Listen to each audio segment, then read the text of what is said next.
My mother-in-law threw away my belongings because she didn't want a daughter-in-law who would consider having her baby at her own parents' home. She forced me out of the house while I was still in my pajamas, not even giving me a chance to put on shoes. With only my phone on hand, I reached out to my mom, who fortunately was nearby. I waited for her at a small diner. When my mom and sister found out what happened, they were livid. They made a call that would soon turn my mother-in-law's and husband's lives upside down.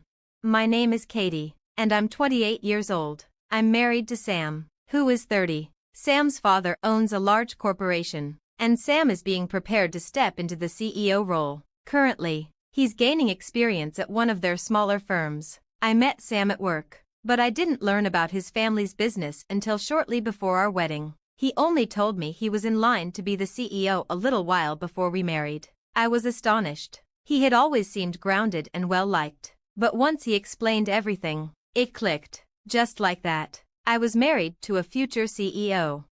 After the wedding, Sam moved into the main office of the family business, while I kept my own job. My father-in-law praised me, saying, "I hear you're a rising star at your company. Keep up the good work." My mother-in-law, however, had a different view. She once asked, why would a wife ignore her home to go to work? She disliked me having a job. But since we didn't live together, I assumed it wouldn't be an issue. I was wrong. Sam's parents eventually insisted we move in with them. It began when my father-in-law said, "I'm busy. It would be nice to have someone around to help us." Sam agreed, saying, "I worry about Mom too. I've lived in this house all my life. Moving seems inconvenient." They gave me little room to refuse. When they asked for my opinion, my mother-in-law added, "Since everyone thinks it's a good idea, Katie, do you have any objections?" I felt cornered, so I reluctantly agreed to live with my in-laws.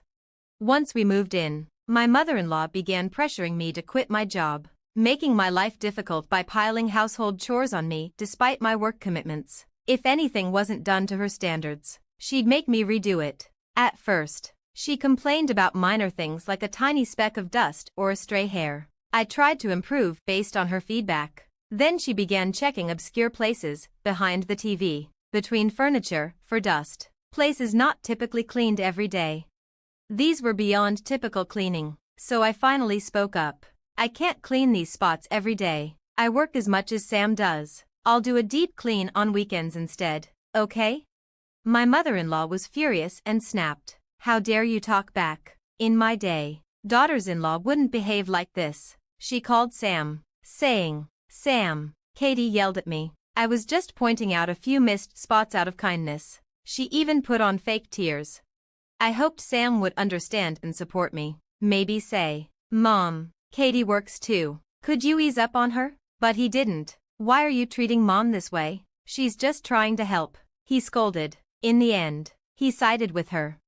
That was when I realized that in this household, I could only rely on my father-in-law, who was hardly around. I started avoiding confrontation, knowing that arguing would just lead to more frustration and disappointment. I kept quiet, enduring my mother-in-law's behavior to have some peace of mind. For a year, I endured this, but then I started feeling unwell and decided to see a doctor, only to find out I was pregnant. Nervous yet hopeful, I shared the news with Sam first. "You know how I've been feeling off lately? I went to the doctor. I'm pregnant," I said. "That's amazing. I'm going to be a dad. Do we know the gender yet?" he asked eagerly. "Not yet. Does it matter?" I asked, curious. "It does. It should be a boy," he replied. Sam was an only child, and I had a sense that his parents would want a male heir for the family business. I worried about their reaction if it was a girl. "Don't worry, I'm sure it's a boy," he reassured me. But I wasn't as confident. We agreed to tell his parents after finding out the gender. When we eventually learned it was a girl, I was thrilled, but Sam reacted with surprise. "A girl? Are you sure? Maybe you should get checked again," he said. His reaction made me anxious about telling my mother-in-law, but eventually, we had to let them know. "We're having a baby," Sam announced. "That's wonderful news, Katie," my father-in-law exclaimed joyfully. But my mother-in-law immediately asked, "What's the gender?" I hesitated. "It's a girl," I finally said. "Oh, a girl? Well, as long as she's as sweet as you," Katie, my father-in-law said warmly, but my mother-in-law couldn't hide her disappointment. A girl, not a boy? For Sam, it should be a boy, she muttered. I was shocked, but my father-in-law quickly intervened. What does it matter if it's a boy or a girl? It's our grandchild. Can't you be happy for that? After he left, my mother-in-law confronted me. Being pregnant doesn't mean you can slack on chores. You're not planning to quit work, are you? Just remember, pregnancy isn't an illness.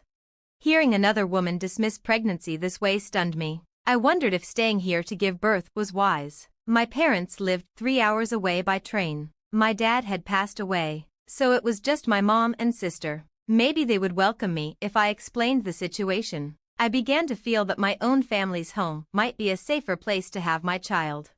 So, I decided to call my mom. Hey, Mom, it's me, Katie. What's going on? It's rare for you to call. I'm pregnant, and I was wondering if I could come home to give birth. You're pregnant? Why didn't you tell us sooner? Congratulations. Of course, come home for the delivery if you need to. But have you spoken to your in-laws about it? Not yet. I wanted to check with you first.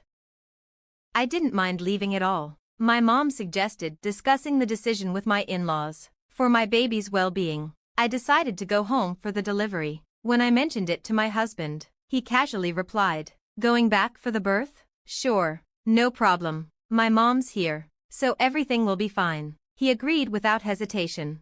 Knowing my mother-in-law might object, I spoke to my father-in-law instead. After thinking it through, I believe it would be best for everyone if I returned home for the birth. Is that okay with you? I asked. He looked surprised at first, but then said, "If that's what you want, Katie, I understand. I won't stand in your way."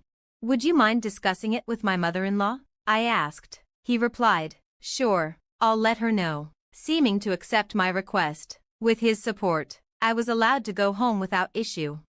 On the morning I was set to leave, I woke up to find my packed luggage missing. Both my husband and father-in-law had already left for work. Reluctantly, I asked my mother-in-law, "Do you know where my bags are?" "Oh, those bags? I threw them out. I don't need a daughter-in-law who's such a burden." "Don't come back," she yelled as she pushed me out of the house.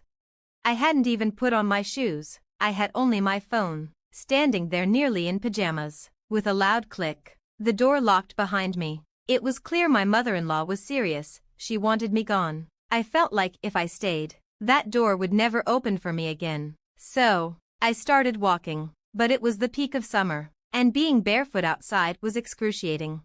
I took shelter in a nearby diner and, using my phone, called my mom. Outraged, she promised to be there in an hour. Fortunately, she wasn't far away. I waited anxiously until she arrived and drove me back to our family home. My sister was waiting for us when we got there. I told them everything about my mother-in-law's behavior and my husband's lack of support. After hearing my story, my mom and sister whispered among themselves, and I wasn't sure what they were planning. The next morning at home felt refreshing. I was asked to get the newspaper, and when I opened the door, I saw my mother-in-law and husband kneeling outside. "Katie, I'm sorry, it was all my fault. Please don't cut ties with my husband's company," my mother-in-law pleaded. "Katie, I'm sorry too. Can we continue working with your mom's business?" my husband added. Confused, I had no idea what they were referring to. Just then, my mom and sister stepped out. "What are you both doing here? Making a scene so early?" my mom asked, her tone sharp. "What do you mean by continuing business?" To avoid further disruption, my mom invited them inside. Once seated, my husband explained, "Could you please reconsider your business with my father's company?" My mom and sister managed the company my dad left behind. Curious, I asked my mom, "What's this business they're talking about?" "Yes, we work with one of their subsidiary companies," my mom replied. "It's one of the major companies in their group, just under the main office, and Katie's mom's business is their top client," my husband explained.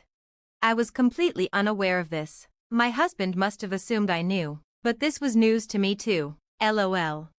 I remember my in-laws mentioning something about mutual respect when they first met. I recalled, "My company can't continue doing business with a family who'd send my daughter out with nothing but her phone. I'm stopping our business dealings." my mom said firmly. My mother-in-law, looking desperate, pleaded, please, I beg you, I'll do anything. Can you reconsider the decision to end business with my husband's company? At that moment, my sister smirked and chimed in. Anything, you say? Then you'll agree to Katie's divorce. And of course, you'll pay alimony and child support, right? I thought to myself, perfect timing. I was going to bring up divorce anyway. I was no longer attached to my husband after everything that had happened. Thanks to my sister's timing, the conversation seemed to turn in our favor. My mother-in-law then asked reluctantly, even if it means a divorce, will you continue business with my husband's company? With a knowing smile, my mom took out her phone and said into it, looks like she agrees to my daughter's divorce. My father-in-law's voice came through the speaker. Got it, Jenna, I'm divorcing you. Sam, you're fired. Those are the terms to resume business. My mom added, I can't forgive either of you for what you did to Katie. You both deserve consequences. As a result, my father-in-law moved forward with the divorce. My mother-in-law lost her husband, and my husband lost his job, income, and family support. The story continued with a tense divorce between my in-laws, which ultimately went through, handled by a skilled lawyer from my father-in-law's side. During the proceedings, assets were divided, and my mother-in-law paid significant compensation to both me and my husband. I went through with my divorce as well. Living peacefully with a husband who only followed his mother's wishes was no longer an option. I received compensation for the distress my mother-in-law and husband had caused, along with child support for our unborn child. They had to drain their savings and take on debt. With my mom and father-in-law's influence, my husband struggled to find a new job and eventually had to shift to customer service. He underestimated the role, faced multiple complaints, and was terminated shortly after. Now, he lives with his mom, scraping by on daily wage jobs. My ex-mother-in-law and ex-husband, once accustomed to a luxurious life, now reside in a tiny one-bedroom apartment. Their relationship, once close, is strained, and they argue constantly. As for their future, I wonder if they'll ever find joy or stability again. Meanwhile, I safely delivered a healthy baby girl at home, surrounded by my mom and sister. My focus now is on raising her. Once things settle, I may work at my mom's company. I informed my ex-husband about our daughter's birth, but there's been no response. It seems he doesn't care. I only expect him to keep up with child support. I have no intention of letting him see our daughter. Now, my priority is moving forward, living a fulfilling life with my daughter, surrounded by those who truly care. Thanks for watching. See you again in the next video. Stay stunned.